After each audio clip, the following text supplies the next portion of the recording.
The notification came through at 11:47 on a Tuesday night and Margot Hale almost didn't see it.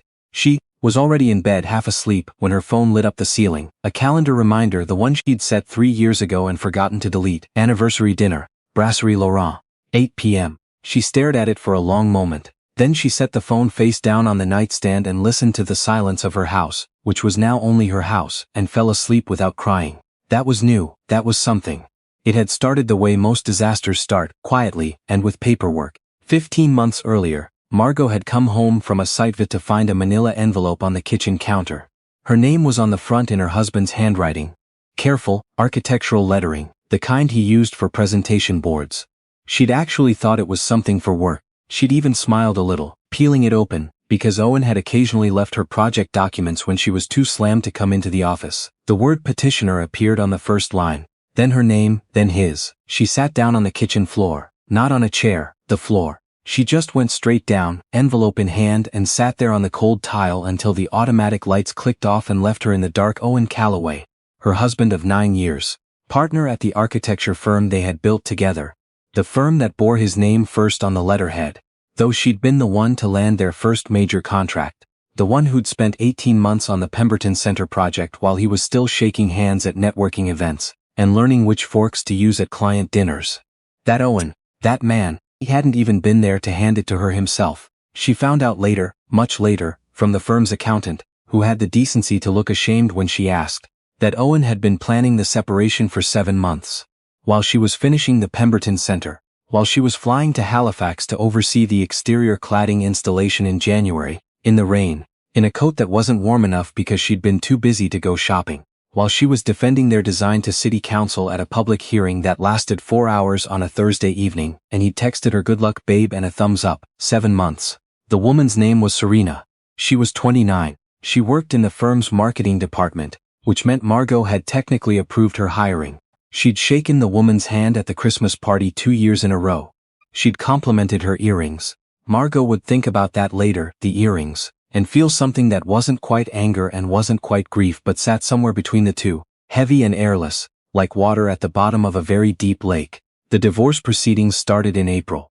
Owen's lawyer was a compact, efficient man named Blackwell who wore the same navy suit to every meeting and had the affect of someone who genuinely enjoyed delivering bad news. He arrived at the first session with a position paper outlining Owen's claim that the firm's success was attributable primarily to his client relationships and business development, and that Margot's contributions, while valued, were largely technical in nature. Technical in nature. She sat across the table from Owen for the first time since he'd moved out and she studied his face, the face she'd woken up next to for 9 years, and she waited for some flicker of discomfort, some sign that he knew how absurd this was. He looked calm.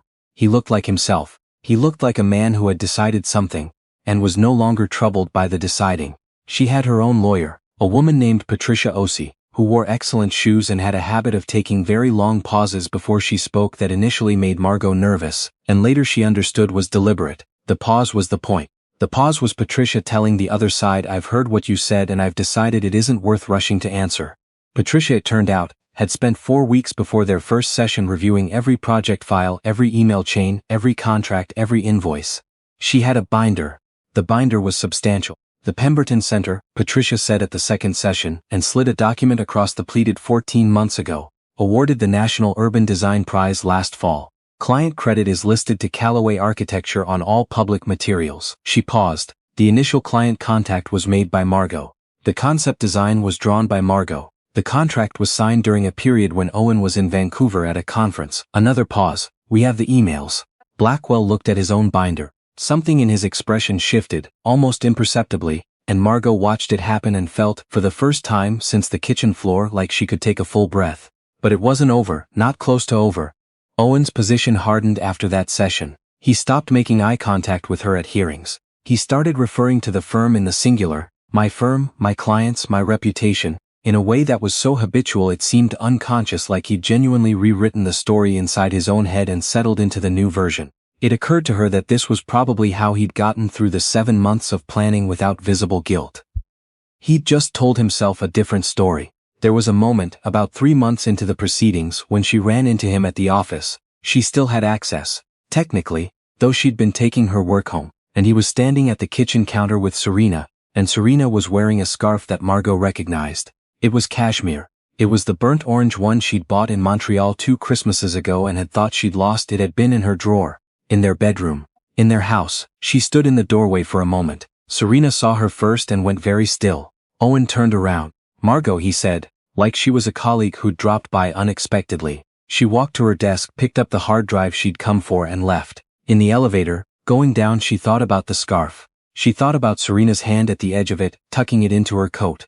And something solidified in Margot's chest. Not rage, not tears, something quieter and colder and far more useful. She called Patricia from the parking garage. "I need you to check what's been removed from the house," she said. "Personal property, before we finalize the asset list." Patricia paused. "I'll make some calls."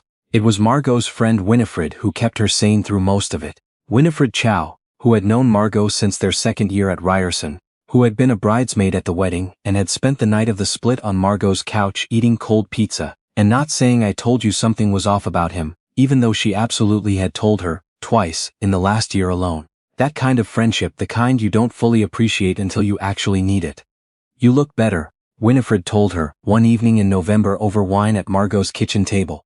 Margot had redone the kitchen by then, stripped out the backsplash Owen had insisted on, which she had never liked, and replaced it with something simpler and lighter that she'd designed herself in an afternoon.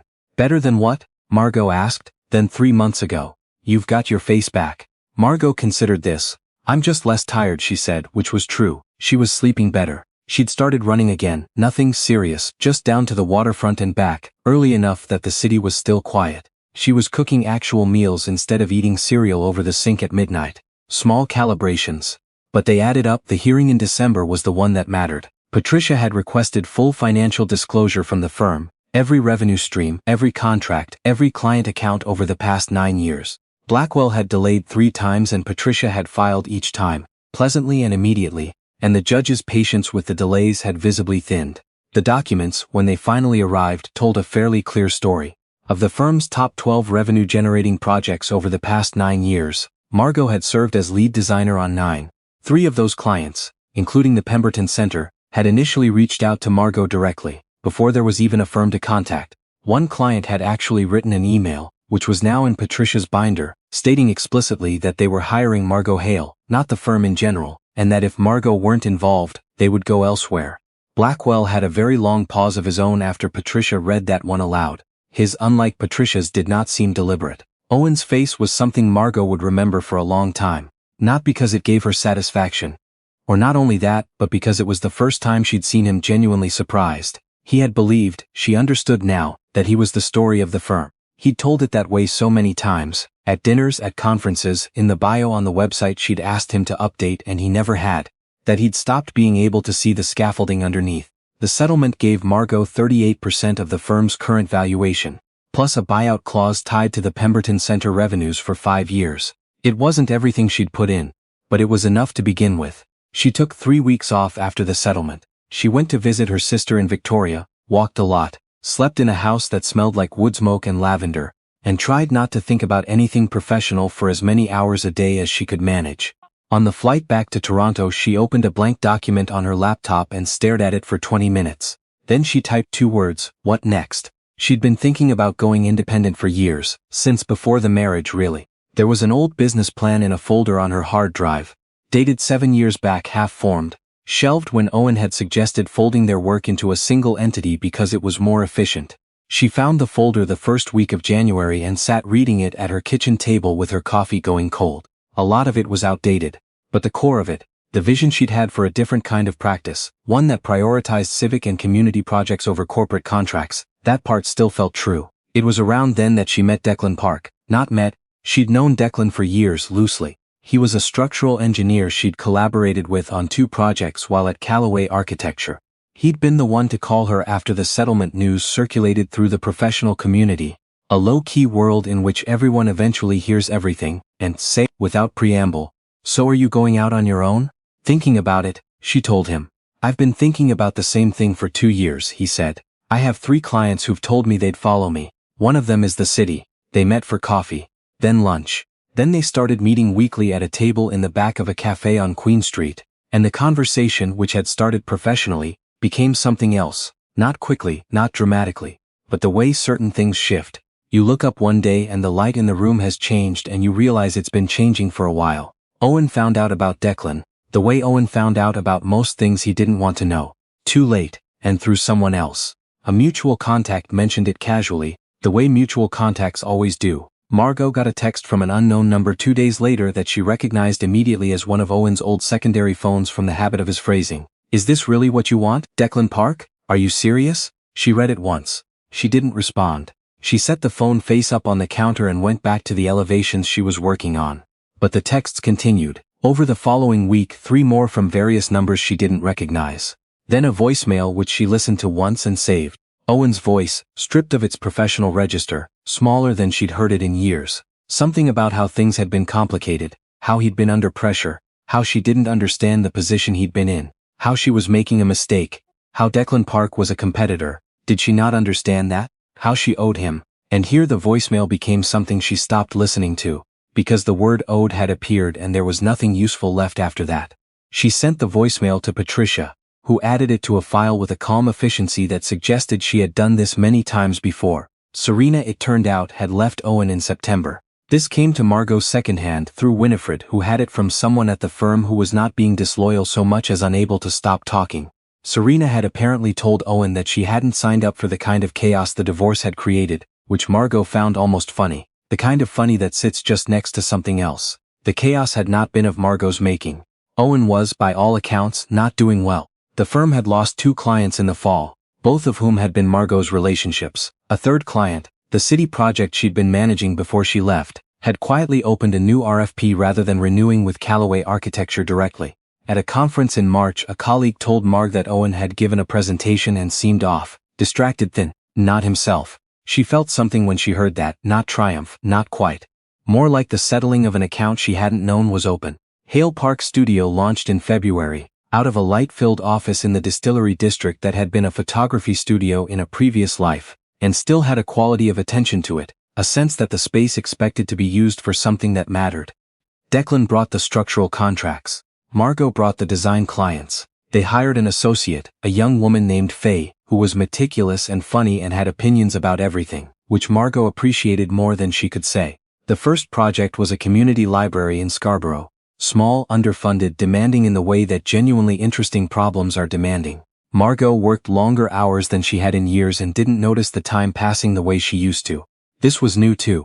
At Callaway Architecture she'd been aware of every hour as something spent. Here the work felt inhabited rather than performed. In May, Hale Park Studio was shortlisted for a federal affordable housing initiative. The announcement came on a Wednesday afternoon and Margot read it at her desk and looked up at Declan across the studio, and he was already looking at her. "We should celebrate," Faye said immediately from behind her monitor. "We haven't won yet," Margot said. "But we might," Faye said. "And that's worth something." It was. It was worth quite a bit. The industry publication that wrote up the shortlist mentioned Margot by name in the first paragraph and described her as the firm's founding principal and lead design visionary. It described the Pemberton Center, in passing, as part of her portfolio, not Callaway Architecture's. Hers. Owen called that evening. She didn't answer. She was sitting on her back deck with Declan, watching the city do its slow darkening into night, a glass of wine in her hand and a blanket she'd grabbed from inside because the May evenings in Toronto still had teeth. The call buzzed through and sat there, and she looked at it and didn't move. "Everything okay?" Declan asked. "Yes," she said, and she meant it. Not in the performed way, not in the way she'd been saying it for months while she learned how to mean it, but actually, simply, in the plain declarative way that didn't need anything else added to it. The phone stopped buzzing. The city went on with its darkening. Somewhere below, a streetcar made its turn and the sound of it carried up to where she was sitting, that specific Toronto sound, and she thought about the kitchen floor 15 months ago. The darkness, the paperwork. Her name printed neatly below his, and she understood that she had not become a different person since then. She had just come back to the one she'd been before she started making herself smaller to fit inside someone else's idea of a firm, a marriage, a life. She took a sip of her wine. She didn't say any of this out loud. Some things you just sit with, in the good way, until they settle into something quiet and solid inside you and stay.